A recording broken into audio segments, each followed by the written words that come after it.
नमस्कार, आप देख रहे हैं न्यूज 18 बिहार झारखंड और मैं आपके साथ लक्ष्मी। आरा के तनिष्क शोरूम लूटकांड में पुलिस ने और 2 अपराधियों को गिरफ्तार कर लिया है। वहीं विपक्ष ने इस मुद्दे पर सरकार को घेरा तो सीएम ने साफ साफ कह दिया कि घटना के बाद तुरंत एक्शन होता है। मैं खुद भी संज्ञान लेकर कार्रवाई करता हूं।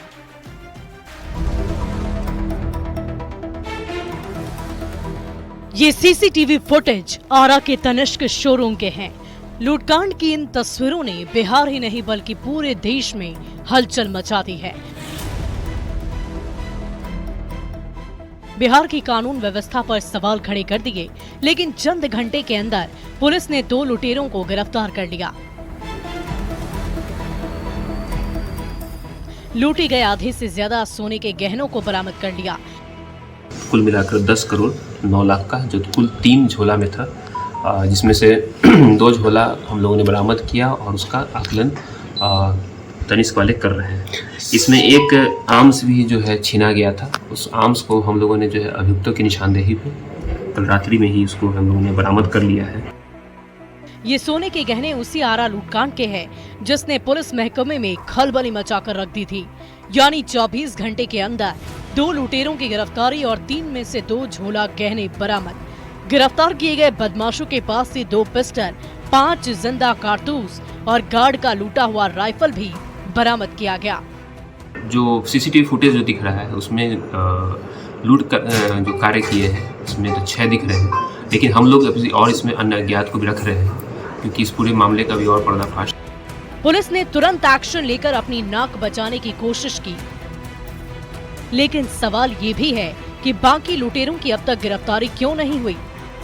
लूटे गए बाकी के गहने कब बरामद होंगे? और सबसे बड़ा सवाल कि लुटेरों ने पुलिस की नाक के नीचे कैसे कर ली इतनी बड़ी लूट। खैर, पुलिस इन सवालों का जवाब जब देगी तब देगी।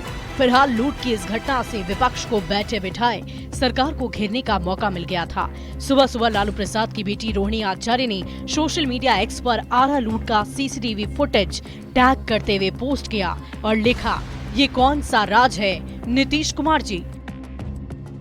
यही नहीं, विधान परिषद में अपराध के मुद्दे पर विपक्ष ने सरकार को घेरने की कोशिश की, जिसका जवाब खुद मुख्यमंत्री नीतीश कुमार ने खड़े होकर दिया। मुख्यमंत्री ने कहा कि घटना के बाद तुरंत एक्शन होता है। मैं खुद संज्ञान लेकर कार्रवाई करता हूं। कुछ न कुछ कहां के बारे में पता चलता है और इमीडिएट उसके बारे में हमको भी बहुत तकलीफ होती है कि यहाँ पर कोई इधर उधर क्यों कर रहा है, और तुरंत एक्शन उस पर होना चाहिए और लोगों की गिरफ्तारी होती है और छोड़ा नहीं जाता है। सोमवार को जिस लूटकांड को 25 करोड़ का बताया जा रहा था, वो 10 करोड़ 9 लाख के गहने की लूट थी, जिसमें से आधा से ज्यादा गहना बरामद हो चुका है। लेकिन लूट की इस वारदात ने पुलिस को सवालों के घेरे में जरूर खड़ा कर दिया है।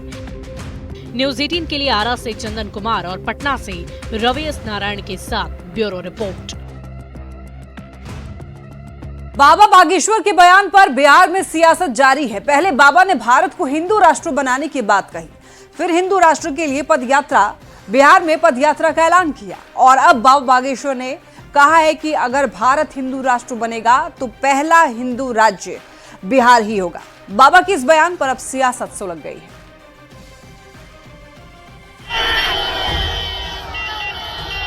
भारत हिंदू राष्ट्र बनेगा तो पहला राज्य अगर हिंदू राज्य घोषित होगा तो वो बिहार ही होगा। हिंदू राष्ट्र के मिशन पर निकले बाबा बागेश्वर ने बिहार को लेकर बड़ा बयान दे दिया है। हिंदुओं के पक्ष में बोलेंगे, हिंदुओं को एक करके ही छोड़ेंगे। बाबा ने बिहार को लेकर बड़ी बात कह दी है। बाबा बागेश्वर ने कहा, यदि भारत हिंदू राष्ट्र बनेगा तो पहला हिंदू राज्य बिहार ही होगा। बाबा बागेश्वर धीरेन्द्र शास्त्री ने बिहार को हिंदू राष्ट्र का केंद्र बताया। हम आज घोषणा करके करते हैं, अगर हनुमान जी की कृपा हुई, भारत हिंदू राष्ट्र बनेगा तो पहला राज्य अगर हिंदू राज्य घोषित होगा तो वो बिहार ही होगा। बिहार सबसे पहला हिंदू राज्य बनेगा। बाबा के इस बयान पर सियासत फिर सुलग गई है। बाबा के बयान पर केंद्रीय मंत्री चिराग पासवान ने कहा, देश संविधान के आधार पर चलेगा। कुछ राजनीतिक दल बेमतलब इस बात को तूल देकर तुष्टीकरण की राजनीति करते हैं। बिना इस विवाद में गए हुए कि वो क्या कह रहे हैं नहीं कह रहे, देश चलेगा तो संविधान के आधार पर चलेगा। भाई आप एक राजनीतिक दल हैं, आपको क्या लेना देना कोई धर्मगुरु आके क्या कह रहे हैं नहीं कह रहे हैं। जब किसी दूसरे धर्म के लोग अपने धर्म के बारे में सारी बातें करते हैं तब तो ये लोग नहीं बोलते राजद जैसी पार्टियां। क्यों? क्योंकि उस वक्त इनको तुष्टीकरण करना होता है। बिहार पर बाबा के बयान ने राजनीतिक गलियारे में बहस छेड़ दी है। बीजेपी बाबा के बयान के समर्थन में है, जबकि जेडीयू ने भी सहमति जताई है। आरजेडी कांग्रेस ने बयान को दुर्भाग्यपूर्ण बताया। भारत को मजबूत बनाना चाहते हैं बाबा धीरेन्द्र शास्त्री। तो बिहार बनेगा हिंदू राज्य? बिहार है ये हिंदू राज्य। इसके मुख्यमंत्री से लेकर के सारे मंत्री से लेकर के सबको देखिए, ये हिंदू राज्य है ये। भगवान बुद्ध भी ज्ञान प्राप्त हुआ बिहार में ही। जैन धर्म का भी उत्पत्ति बिहार से ही हुई। गुरु गोविंद सिंह की उत्पत्ति भी बिहार से, जन्म भी वहीं हुआ, और सीता जी की जन्मस्थली भी बिहार है। तो बाबा का अपना है पर्सनल व्यू। ऐसे आगल पागल लोग की बयान चलाइएगा तो काम चलेगा? ये धर्मनिरपेक्ष राष्ट्र है, ये राष्ट्रीय धर्मनिरपेक्ष है। जब हिंदुस्तान आजादी की लड़ाई लड़ रहा था तो ये लोग जो आज जो बोल रहे हैं और तरह तरह का बयान दे रहे हैं, ये लोग अंग्रेजों के दलाल थे और नाथूराम गोडसे के ये लोग खानदान हैं जिन्होंने महात्मा गांधी की हत्या तक कर दिया। और ये देश संविधान से चलता है, लोकतांत्रिक व्यवस्था है, और लोकतांत्रिक व्यवस्था में इस तरीके की बातों का कोई स्थान नहीं है। गोपालगंज की धरती से बाबा बागेश्वर ने हिंदू राष्ट्र के लिए हुंकार भरी। अब उन्होंने यहां तक ऐलान कर दिया है कि बिहार सबसे पहले हिंदू राज्य बनेगा। इससे पहले बाबा ने मिशन हिंदू राष्ट्र के लिए यूपी और बिहार में पदयात्रा करने का भी ऐलान किया। बाबा बागेश्वर के हिंदू राष्ट्र की परिकल्पना पर सियासत लगातार जारी है। न्यूज़ 18 के लिए गोपालगंज से गोविंद कुमार के साथ पटना से धर्मेंद्र कुमार और शैलेंद्र कुमार की रिपोर्ट। होली को लेकर बचौल के बयान पर सियासी जंग जारी है। बचौल के बयान पर नेता प्रतिपक्ष तेजस्वी यादव ने मोर्चा खोल दिया। तेजस्वी ने सीधे सीएम नीतीश से वहां पर हस्तक्षेप की मांग कर डाली है और तेजस्वी के बयान पर एनडीए नेताओं ने जोरदार पलटवार किया है। तो अब देखिए यहाँ पर वार पलटवार का दौर जारी है। बचौल के बयान पर नेता प्रतिपक्ष तेजस्वी यादव ने अब मोर्चा खोल दिया है। तेजस्वी ने सीधे मुख्यमंत्री नीतीश से हस्तक्षेप की मांग की है और देखिए तेजस्वी के बयान पर अब एनडीए नेताओं ने भी जोरदार पलटवार करना शुरू कर दिया है। तो एक तरफ से इधर तेजस्वी यादव के द्वारा बयान दिया जाता है और उसके बाद फिर पलटवार का दौर भी शुरू हो चुका है।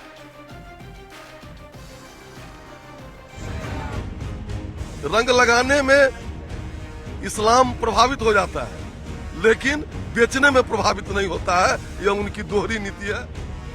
होली से पहले बीजेपी विधायक हरिभूषण ठाकुर बचौल ने ऐसा बयान दे दिया जिस पर सियासत थमने का नाम ही नहीं ले रही। होली के रंग पर सियासी जंग शुरू हो चुकी है। बचौल के बयान पर तेजस्वी यादव भड़क गए हैं। तेजस्वी ने सीधे सीएम नीतीश से हस्तक्षेप की मांग कर दी है। 52 जुम्मा आता है और इस बार भी होली जुम्मे के दिन ही है। मुस्लिम बंधुओं से निवेदन है कि 51 जुम्मा वो लोग करते ही हैं, भाईचारा के साथ होली मनाने दें हिंदुओं को। ये कौन बचौल या उनके पिताजी के बाप का राज है क्या? ये है कौन बचौल? कैसे इस तरह का बयान दे सकता है? और सरकार के मुख्यमंत्री कहाँ है हिम्मत मुख्यमंत्री को बचौल को बुला करके डांटने की? इधर बचौल के बयान पर तेजस्वी यादव के वार के बाद सियासत सुलग गई। गिरिराज सिंह ने तेजस्वी यादव पर बड़ा हमला बोलते हुए कहा कि तेजस्वी अहंकार में बोल रहे हैं। तो नित्यानंद राय ने तेजस्वी पर बेवजह की राजनीति करने का आरोप लगाया। तेजस्वी यादव अहंकार में है। अहंकार है कि ये लोकतंत्र नहीं राजतंत्र है, क्योंकि वो कोई संघर्ष करके राजनीति में नहीं आए हैं।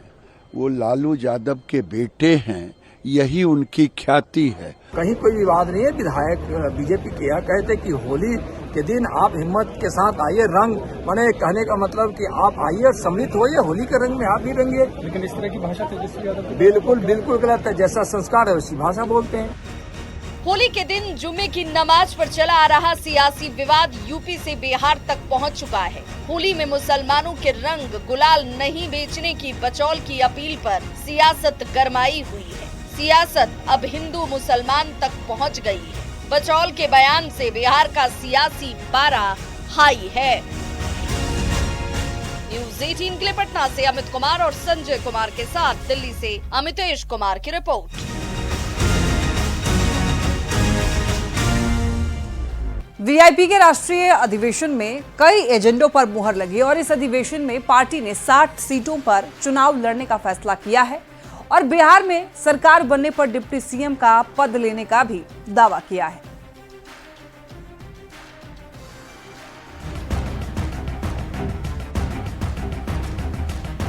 बिहार में भले ही अभी विधानसभा चुनाव में 6 महीने की देरी हो, चुनावी गुणागणित और सीटों की दावेदारी अभी से ही तेज हो गई है। महागठबंधन के प्रमुख घटक मुकेश सहनी की पार्टी वीआईपी ने बिहार की 60 सीटों पर चुनाव लड़ने का दावा ठोक दिया है, साथ में सरकार बनने पर डिप्टी सीएम के पोस्ट पर भी।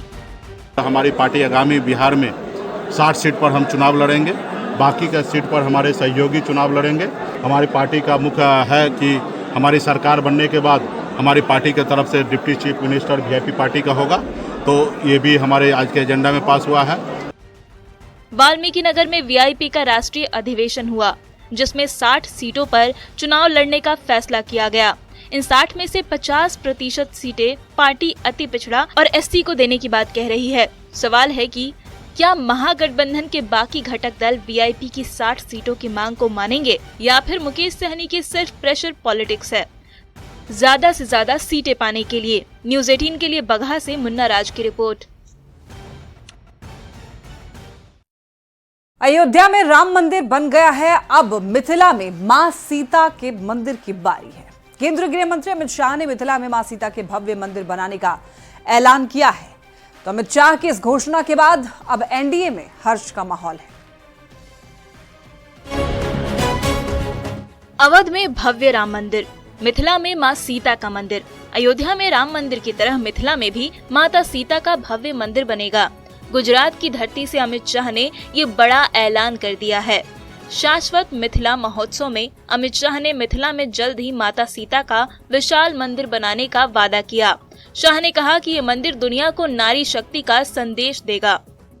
मैंने बिहार लोकसभा इलेक्शन में गया था, तब कहा था कि अयोध्या में राम मंदिर बन चुका, अब बारी मां सीता के भव्य मंदिर बनाने की है। अमित शाह ने कहा कि अयोध्या में राम मंदिर बन चुका है, अब माता सीता का मंदिर बनाने की बारी है। मिथिला में मां जानकी के मंदिर के ऐलान के बाद एनडीए में हर्ष का माहौल है। शाह के ऐलान पर एनडीए नेताओं ने खुशी जताई है। गृह मंत्री जी ने कहा है कि सीता माता का भव्य मंदिर पुनौरा धाम सीतामढ़ी में बनेगा, और वो चुनाव के समय भी बोले थे और अभी भी कल उन्होंने वहां घोषणा किया है। और ये बहुत प्रसन्नता की बात है पूरा मिथिला के लिए, और जानकी की धरती रही है मिथिला, और पूरा मिथिला और पूरा बिहार के लिए कि एक भव्य सीता माँ का मंदिर वहाँ पर बनेगा। जब माननीय गृह मंत्री जी घोषणा किए हैं तो वह जो घोषणा करते हैं, यानी जो कहते हैं वह करते हैं, मां सीते का मंदिर बनेगा और भव्य विशाल बनेगा। ये राजनीति करने वाले लोगों को समझ में नहीं बात आती है कि वो किस प्रकार की राजनीति करते हैं। अब बताइए कि वोट के लिए सिर्फ तुष्टीकरण कर रहे हैं और सीता मैया के भव्य मंदिर का निर्माण होने की जो उद्घोषणा हुई है उसका विरोध कर रहे हैं। मिथिला में मां जानकी के भव्य मंदिर का इंतजार बिहार के लोगों को भी है। माता सीता के मायके में भव्य जानकी मंदिर निर्माण से मिथिला का इलाका पूरी दुनिया में सांस्कृतिक केंद्र के रूप में विख्यात हो जाएगा। मिथिला मां सीता की जन्मभूमि है। मिथिला अपनी संस्कृति और परंपरा से पूरी दुनिया को संदेश देती है। ऐसे में मिथिला में मां जानकी के मंदिर निर्माण से मिथिला की तस्वीर ही बदल जाएगी। Bureau report, news 18। बिहार के लोगों को अब बहुत जल्द मेट्रो ट्रेन में सफर करने का मौका मिलेगा। राजधानी पटना में जल्द ही मेट्रो रेल सेवा शुरू होने जा रही है और सीएम नीतीश कुमार, नगर विकास मंत्री जीवेश मिश्रा और कई अधिकारियों के साथ पटना में मेट्रो निर्माण कार्य का जायजा लिया। सीएम नीतीश ने अधिकारियों को काम में तेजी लाने के भी निर्देश दिए। इस रिपोर्ट में आप देखिए।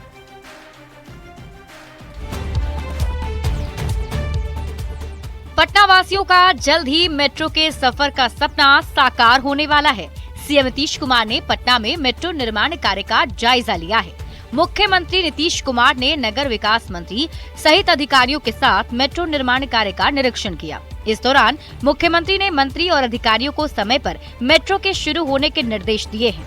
नगर विकास मंत्री ने 15 अगस्त से पहले फेज की मेट्रो सेवा शुरू करने का भरोसा दिया है। जो माननीय मुख्यमंत्री जी के नेतृत्व में जो प्लानिंग है, हम लोगों की योजना है 15 अगस्त को एक फेज का संचालन मेट्रो का पटना में हो जाए। मुख्यमंत्री जी स्वयं चिंतित हैं और एक एक जगह जाके मेट्रो परियोजना का समीक्षा भी कर रहे हैं, उसको देख भी रहे हैं। अधिकारियों को निर्देश भी दिए हैं कि काम में तेजी लाएं। ये कॉरिडोर अलग से तैयार होगा, लेकिन प्रथम कॉरिडोर जो है वो ISBT से लेके मलाही पकड़ी तक हम लोगों को पूरा उम्मीद है कि हम लोग 15 अगस्त तक उसको जनता मालिक को सुपुर्द कर देंगे। पहले चरण में पटना के मलाही पकड़ी से पाटलिपुत्र बस टर्मिनल तक 6.01 किलोमीटर लंबे ट्रैक पर मेट्रो परिचालन शुरू होगा। इस रूट में खेमनीचक, भूतनाथ रोड और 0 माइल जैसे प्रमुख स्टेशन शामिल होंगे। चलना है, वो तो टारगेट है, वो करेंगे, पूरी टीम लगी हुई है उसके लिए।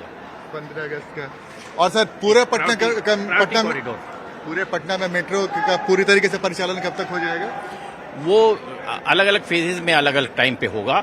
अब जैसे आपका शुरू हो जाएगा नवंबर से, तो समझ लीजिए शुरू हो जाएगा, उसके 1 साल 6 महीने में अलग अलग खुलते रहेंगे। पटना मेट्रो की टीम काम कर रही है, जो विभाग काम कर रहा है, ये उसका फलाफल है।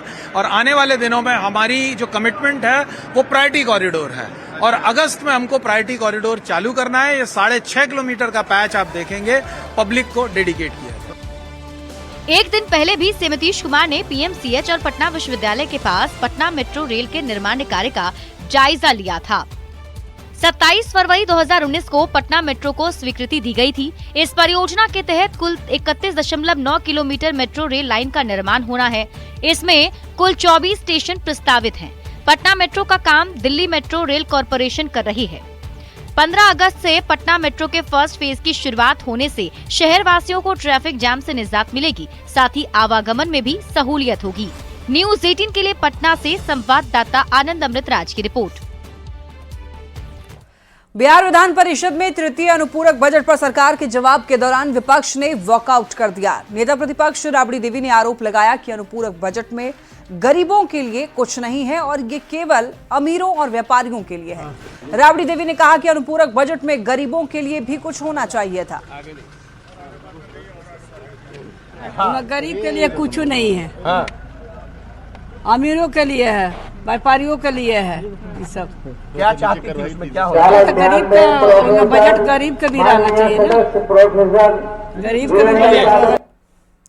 कटिहार में महिला विकास मंच के अधिकारियों ने बाल सुधार गृह का दौरा किया। संस्था की संरक्षक वीणा मानवी की अध्यक्षता में समिति ने डीएम से मुलाकात करके ज्ञापन सौंपा। महिला विकास मंच ने वृहद आश्रय स्थल बाल गृह में गड़बड़ी को लेकर CWC के अधिकारी अमरेश कुमार को जिम्मेदार ठहराया है। संस्था के संरक्षक का कहना है कि 17 फरवरी को जो दोनों नाबालिग कटिहार बाल सुधार गृह से फरार हुई थी, उन दोनों ने पटना में उनके कार्यालय पहुंचकर कटिहार के बाल सुधार गृह से जुड़े हुए कई मामलों पर संगीन आरोप लगाए थे, जिसकी जानकारी उन्होंने डीएम को दी।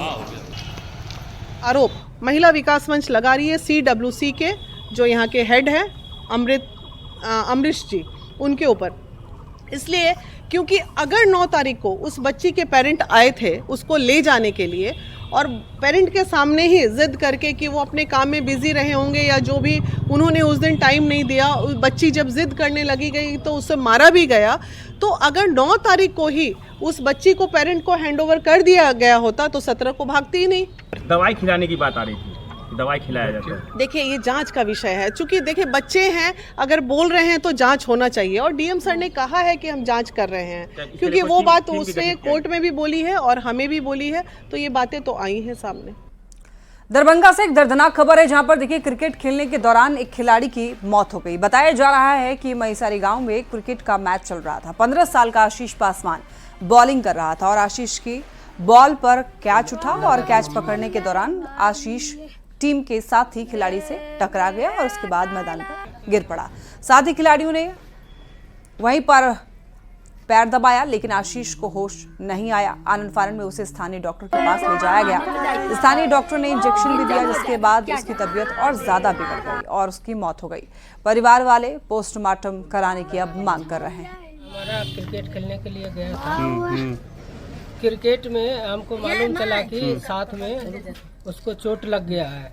चोट लगने के दौरान हमारे पास फोन आया, हम कर्नाटक में बेंगलोर थे, तो हमको बोला कि बेटा का चोट लग गया है, दवा चल रहा है। तो हम बोले कि ठीक है, तुम दरभंगा लेकर हॉस्पिटल लेकर के जाओ। तो हॉस्पिटल जाने के लिए गया पैसा निकालने के लिए, पैसा 10,000 निकाल करके लेकर के आया। उसके बाद मेरे पास तुरंत 5 मिनट के बाद फोन आता कि बउआ हमारा बेटा नहीं बचा है।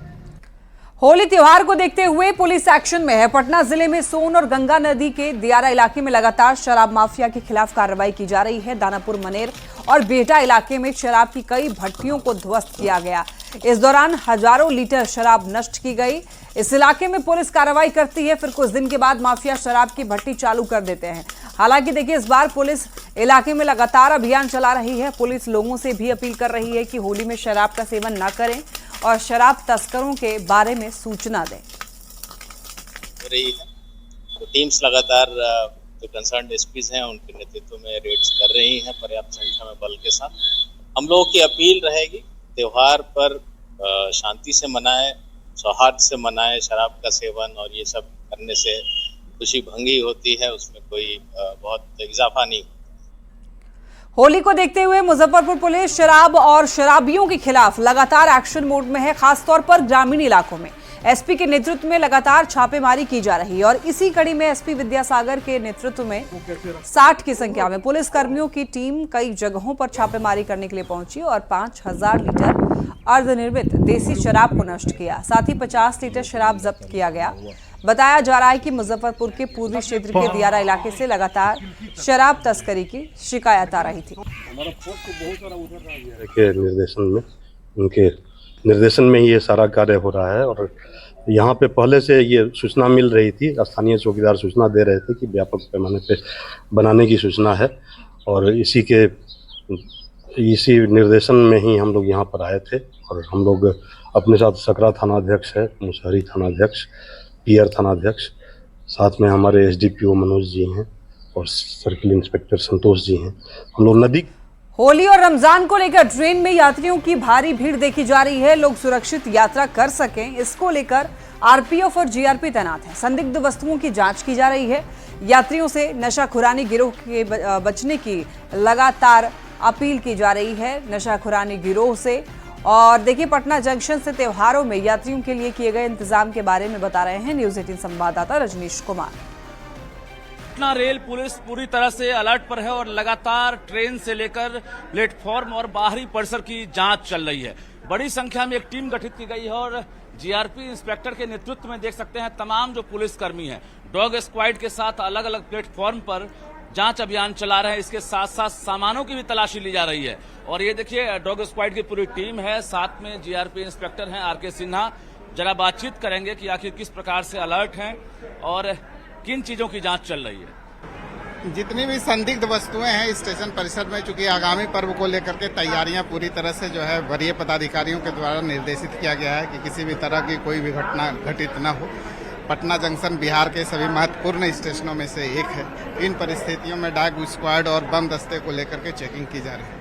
शराब वगैरह की भी जांच चल रही है। बिल्कुल, सभी अवैध वस्तुओं की जांच चल रही है। जिस भी तरह से कोई भी शरारती तत्व अगर प्लेटफॉर्म पर है या फिर कोई सामान ऐसे लेके जा रहे हैं जो वैध नहीं है, उस संबंध में जो है जांच की जा रही है। यात्रियों से क्या अपील करना चाहेंगे? यात्रियों से अपील है कि नशाखुरानी से सावधान रहें, भीड़ का वो फायदा उठाते हैं। आगामी त्यौहार को खुशियों से मनाएं और रेल को भी सहयोग करें।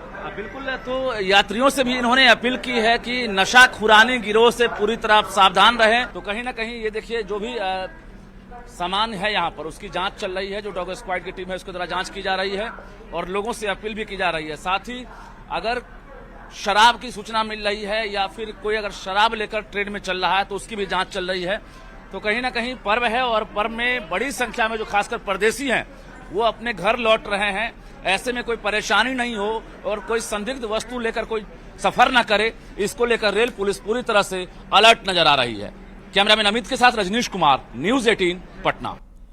होली और रमजान को लेकर ट्रेनों में जबरदस्त भीड़ है, जिसको देखते हुए रेलवे की ओर से स्पेशल ट्रेनें चलाई जा रही हैं, लेकिन उसके बाद भी लोगों को आने जाने में परेशानियों का सामना करना पड़ रहा है।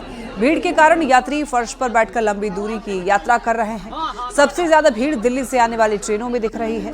मोतिहारी से बापूधाम रेलवे स्टेशन पर दिल्ली से बड़ी संख्या में यात्री आ रहे हैं और इन यात्रियों का कहना है कि घर पहुंचने में उन्हें भारी दिक्कतों का सामना करना पड़ रहा है। तो होली को लेकर जिला प्रशासन अलर्ट मोड पर है। सिवान में जिला प्रशासन और शांति समिति की बैठक हुई है। देखिए, बैठक में जिला प्रशासन की ओर से बताया गया है कि होली में डीजे बजाने, ऑर्केस्ट्रा और अश्लील गानों पर पूरी तरीके से रोक है। अगर कोई इस आरोप में दोषी पाया गया तो उस पर कार्रवाई होगी। जिला प्रशासन और पुलिस के अधिकारियों ने लोगों से सोशल मीडिया पर अफवाह न फैलाने की अपील की। साथ ही शांति समिति से कहा कि अगर कोई विवाद होता है तो फिर उसका तत्काल समाधान करें। हम लोगों ने निर्देश दिया है, प्रशासन की तरफ से भी निर्देश दिया है कि इस बार पूरे बिहार में एक तरह तो शराबबंदी लागू है, उस पर किसी भी तरह का कोई इस तरह का सेवन करते हैं तो उस पर कार्रवाई होगी। दूसरा है कि किसी भी तरह की अफवाह पर किसी को भी ध्यान नहीं देना है। और हम लोगों को ये भी निर्देश हम लोगों ने अभी डिस्कस किया है कि जो सोशल मीडिया है, सोशल मीडिया पे भी कोई भी ऐसी आपत्तिजनक पोस्ट या होली से लेके नहीं करनी है जिससे कोई सौहार्द हमारा बिगड़े। हमारा जो कानून है उसमें कुछ बदलाव भी है जो हम लोग जिसमें टॉलरेट नहीं करेंगे, जैसे डीजे है, शराब है, इसमें जीरो टॉलरेंस पे हम लोग काम करेंगे। और अभी नया आदेश ये भी आया है कि जितने भी अश्लील गाना बजते हैं उस पर भी कार्रवाई की जाएगी। होली को लेकर गोपालगंज में स्वास्थ्य विभाग पूरी तरह से अलर्ट है। सभी डॉक्टर्स और स्वास्थ्य कर्मियों की छुट्टियां भी रद्द कर दी गई हैं। सभी सामुदायिक स्वास्थ्य केंद्र और रेफरल अस्पतालों को 24 घंटे अलर्ट मोड में काम करने का निर्देश दिया गया है। तो वहीं पुलिस की ओर से भी त्योहार को लेकर संवेदनशील इलाकों में सावधानी बरती जा रही है। गोपालगंज से इस खबर पर और अधिक जानकारी दे रहे हैं न्यूज 18 संवाददाता गोविंद कुमार। सामुदायिक स्वास्थ्य केंद्र, पीएचसी और रेफरल अस्पताल, एसडीएच हथुआ और सदर अस्पताल के जितने भी चिकित्सक एवं कर्मी सभी को हम लोग आगाह कर दिए हैं कि आप लोग 24/7 सेंटर को संचालित करें। सभी चिकित्सकों एवं कर्मियों की छुट्टी जिला पदाधिकारी। रंगों का त्यौहार होली को लेकर गोपालगंज में पुलिस प्रशासन के साथ साथ स्वास्थ्य विभाग को अलर्ट मोड में रखा गया है। सदर अस्पताल के अलावा सभी स्वास्थ्य केंद्र और सामुदायिक स्वास्थ्य केंद्र को अलर्ट मोड में रहने का निर्देश दिया गया है। गोपालगंज के डीएम प्रशांत कुमार सीएच की ओर से सभी स्वास्थ्य कर्मियों और डॉक्टरों की छुट्टियां रद्द कर दी गई है। इसके अलावा सिविल सर्जन की ओर से एम्बुलेंस के साथ साथ इमरजेंसी अस्पताल को 24 घंटे अलर्ट मोड में रहने का निर्देश दिया गया है। जिस दिन होली है उस दिन यानी कि 13 मार्च से लेकर 15 मार्च तक इमरजेंसी वार्ड में डॉक्टरों की डबल टीमें तैनात रहेगी। 2 डॉक्टर की टीमें यहां पर तैनात रहेगी ताकि किसी तरह की अनहोनी या घटना होने पर तत्काल पीड़ितों का इलाज हो सके। इसके साथ ही जितने भी प्राथमिक स्वास्थ्य केंद्र के अलावा रेफरल अस्पताल है उन्हें भी होली को लेकर अलर्ट रहने का निर्देश जारी किया गया है। तो होली को लेकर गोपालगंज में पुलिस प्रशासन के साथ साथ स्वास्थ्य विभाग की टीम भी पूरी तरह से अलर्ट और मुस्तैद रूप से काम करना शुरू कर दी है। गोविंद कुमार, न्यूज 18 गोपालगंज। और इसी के साथ अपना बिहार में फिलहाल के लिए इतना ही। आगे देखिए जोहार झारखंड शिप्रा के साथ। शुक्रिया लक्ष्मी। और आइए बुलेटिन की शुरुआत कर लेते हैं हेडलाइंस के साथ। और देखिए कुख्यात